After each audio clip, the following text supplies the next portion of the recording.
নমস্কার, কলকাতা টিভি ডিজিটালে আপনাদের স্বাগত। প্রাথমিকে 32,000 চাকরি বহাল মামলা। 32,000 চাকরি কি বহাল থাকবে? না, ফের সুপ্রিম কোর্টে গিয়ে সেই 32,000 চাকরি বাতিল হবে, তা নিয়েই চলছে জল্পনা।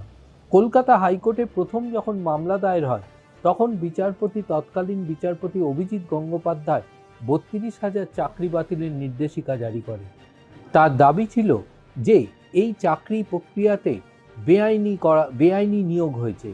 পরবর্তীকালে সেই রায়কে চ্যালেঞ্জ জানিয়ে ডিভিশন বেঞ্চে আবেদন জানানো হয়। দীর্ঘদিন সেখানে শুনানি চলে। বিচারপতি তপব্রত চক্রবর্তী তার রায় মন্তব্য করেন, 32,000 প্রাথমিকে যে নিয়োগ প্রক্রিয়া হয়েছে সেই নিয়োগ প্রক্রিয়ায় বেশ গড়মিল পাওয়া গেছে। মামলার বিভিন্ন নথিপত্র দেখে আদালত মনে করছে যে এই ধরনের গড়মিল কখনোই গ্রহণযোগ্যতা নয়, এবং এই গড়মিলের ফলে যেভাবে চাকরিতে নিয়োগ করা হয়েছে সেই নিয়োগ প্রক্রিয়া সঠিক নয়। তবুও আদালত মনে করেছে এক্ষেত্রে মানবিকতার একটি দিক রয়েছে, কারণ দীর্ঘদিন ধরে যারা নিয়োগ হয়েছেন তারা চাকরি করে গেছেন, তাদের পরিবার রয়েছে।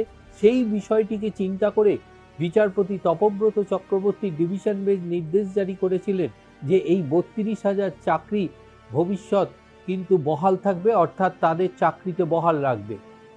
এই রায়কেই চ্যালেঞ্জ জানিয়ে মূল আবেদনকারী যারা বিচারপতি অভিজিৎ গঙ্গোপাধ্যায়ের এজলাসে মামলা দায়ের করেছিলেন তারা সুপ্রিম কোর্টের দ্বারস্থ হলেন।